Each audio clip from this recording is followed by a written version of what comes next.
Magandang araw po sa lahat. Gusto ko ipaalam sa lahat na karamihan sa mga jokes natin sa Pinas ay mga luma na. Katulad ng karamihan sa mapapanood ninyo dito. Nais ko lang iangat ang antas ng pag-deliver ng jokes sa pamamagitan ng paggawa ng animated video para hindi tayo parang nagbabasa ng comics o kaya ay nakikinig sa radyo. Kahit papaano, ngayon ay para na tayong nanonood ng cartoons sa TV. At sa mga kabataan na hindi pa narinig ang mga jokes na ito, sana ay mapasaya ko kayo kahit sandali. Happy viewing. Maraming salamat po.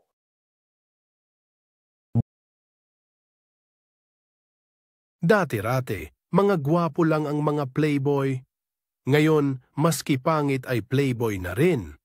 Mantakin mo. Mapili pa ang mga damuho, at sabay-sabay pa ang mga syota, ha? Ha ha ha ha ha. Anton, meron akong tanong sa'yo. Okay po, ma'am. Mayroong 5 ibon na nakadapo sa sanga ng puno. Pag binaril ko yung 2, ilan ang matitira?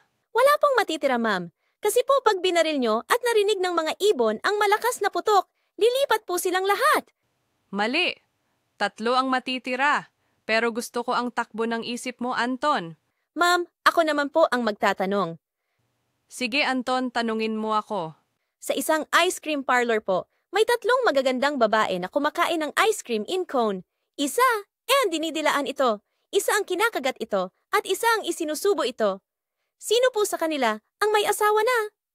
Ayon sigurong isinusubo ang ice cream, Anton? Hindi po, ma'am. Siyempre po, yung may suot na wedding ring sa daliri. Pero gusto ko ang takbo ng isip mo, ma'am. Good morning po, Doc. Juan, ito na ang pagkakataon mo upang makaalis na sa mental hospital na ito. Meron akong 3 tanong sa iyo. Kapag nasagot mo ng maayos, ay makakauwi ka na. Salamat po, Doc. Sige, sasagutin ko po ng maayos para makauwi na ako. Unang tanong. Halimbawa, naglalakad ka, tas nakakita ka ng 100 at 500. Ano ang pupulutin mo? Basic na basic po yan, Doc. Yung 100 at 500, kukunin ko po pareho syempre. Aba, napakagaling na sagot, ah? Pangalawang tanong. Halimbawa, meron akong 4 na pusa, tas binigyan kita ng 2 pusa. Ilan ang pusa mo? Magiging 3 po ang pusa ko. Bakit naging 3? Sabihin mo nga sa akin bakit. Kasi Doc, dati na akong may 1 pusa sa bahay eh. Ay. Magaling na mga tuwiran ito, ah. Sige, pangatlo at huling tanong, pag nasagot mo ng maayos ay malaya ka na. Halimbawa, mag-aasawa ka na. Ano ang gagawin mo sa unang gabi ng iyong kasal? Ang gagawin ko po ay ganito. Pagkatapos ng lahat, kasalan, kainan, at kami na lang 2 ang nasa kwarto. Huhubaran ko po siya ng suot niyang trahe de boda. Tas, huhubarin ko po ang suot niyang bra. Pagkatapos, ano? Ano ang gagawin mo, iho, pagkatapos mo alisin ang bra? Pagkatapos po yung tirante ng bra ay gagawin kong tirador. At titiradorin ko yung buwan. Nge, God, ikulong ulit ito. Sinungaling ka pala, Jose. Sabi mo noon, sa ihi ka lang kinikilig. Bakit naman, Nilda? Oo, tama ka na sinabi ko nga noon yun. Tapos ngayon sinasabi mo, kinikilig ka sa akin.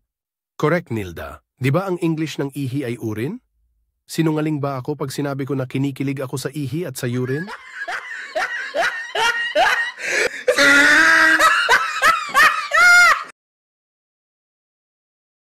Bakit ang mga pogi, pag nag-labor, sasabihin ng mga babae, "Uy, si pogi, suma-sideline pa?"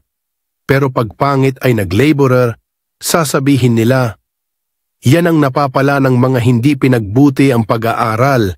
Hay naku." Dati-rati bihira sa mga tunay na lalaki ang mga maskulado. Ngayon bihira na sa mga maskulado ang mga tunay na lalaki. Marami ng miyembro ng federasyon. Hehehehe.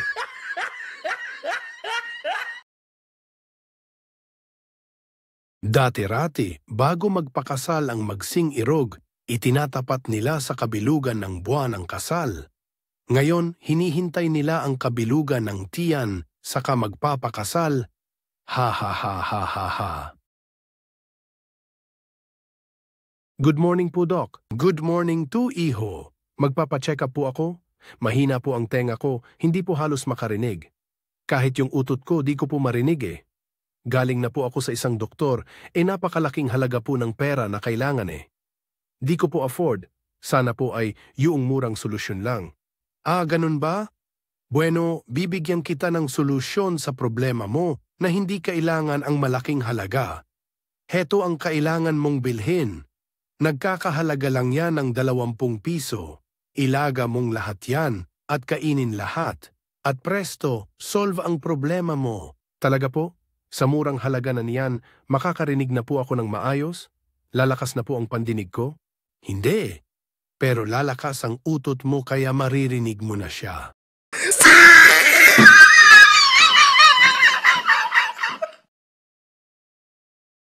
Wala kayo sa lolo ko. 88 years old na siya, namatay. Yung lolo ko, 98 years old na namatay. Sus, wala pala mga lolo niya eh. Yung lolo ko, sa sobrang tanda niya, kami na pumatay. Darling, kailan mo ako bibigyan ng pera? Kailangan ko nang bumili ng bra. Luma na ang mga bra at panty ko. Naku, darling. Huwag ka na magbra. Maliit din lang naman yung dede mo. Eh bakit ikaw? Nagsusuot ka pa ng brief.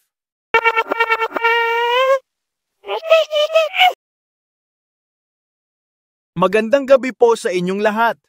Dati-rati pag maganda ang mga babae, nililigawan agad. Pero ngayon, kapag maganda ang babae, titignan muna mabuti. Baka bading. Hehehehe. Pagbilhan nga po ng kape. Yung matapang po. Yung kaya akong ipaglaban. Pabili nga po. Ano ang bibilhin mo, Utoy? Cobra po. Ipa-plastic ba? Hindi po. Isasako po baka manuklaw. Band-aid ka ba? Nagasgas kasi ang tuhod ko when I fell for you. Balita ko magaling ka raw sa algebra. Can you replace my X without asking why?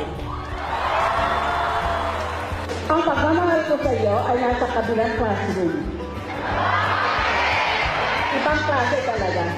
Hanap mo ba ang favorite subject mo? Kasi kahit anong angle, ang quiz mo. Magaling ka ba sa math? Kung ikaw kasi ang sagot sa question ng buhay ko. Pinat ka ba? Pinatibok mo kasi ang puso. Dati ang puso ko mura lang. Pero dahil sa'yo, biglang mahal. Nung bata ako, umakyat ako sa bubong ng bahay namin. Hindi ako kinaya ng bubong namin, kaya nalaglag ako. Mula noon, nauso na ang term na hulog ng langit. Lahat ba ng fairy tale nagsisimula sa once upon a time? Sagot, hindi.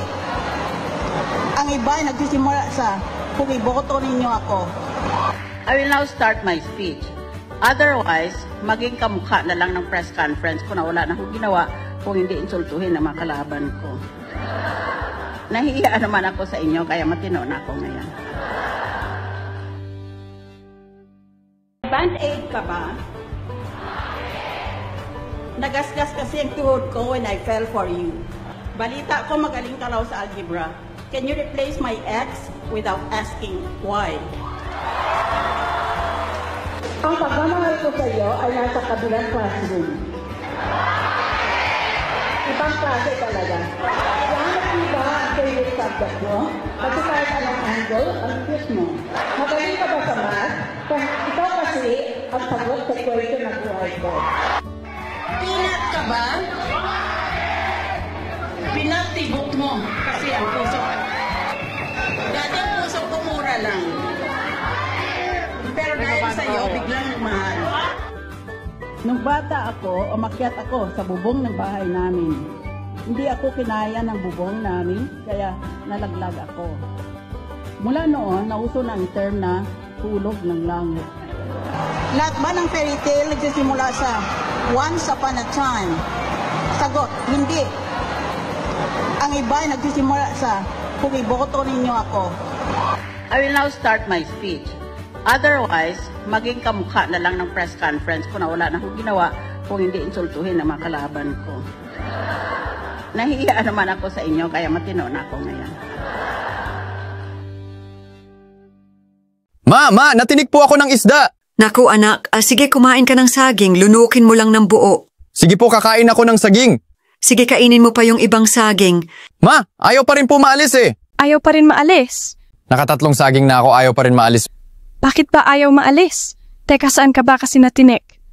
Papo. Verb is an action word. You, Pedro, give me an example. Went, Mom. Very good. Now use it in a sentence. Maria Go went to town. Wrong. Kung gagamit ka ng went, wala na yung go. Mom, classmate ko po si Maria. Maria Go po ang real name niya. Saan po nagkamali ang sentence ko? Asa siya?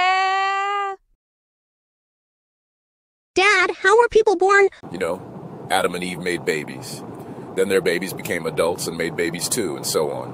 Mom, how were people born? We were monkeys, then we evolved to become like we are now. Dad, you lied to me. No, your mom was talking about her side of the family. Nay, hihingi sana ako ng 500. Ano? 400? Ang laki naman ng 300 na hinihingi mo. Anong gagawin mo sa 200? Kala mo ba madali ang makahanap ng 100? 50 nga hirap ko nakitain. 20 pa kaya? Swerte ka may 10 pa ko. Oh, eto ang 5. Sinanay talaga. Akin na nga, baka maging 2 pesos pa yan. Yung fishball gawa sa fish, yung squid ball gawa sa squid, saan naman kaya gawa ang kikiyam?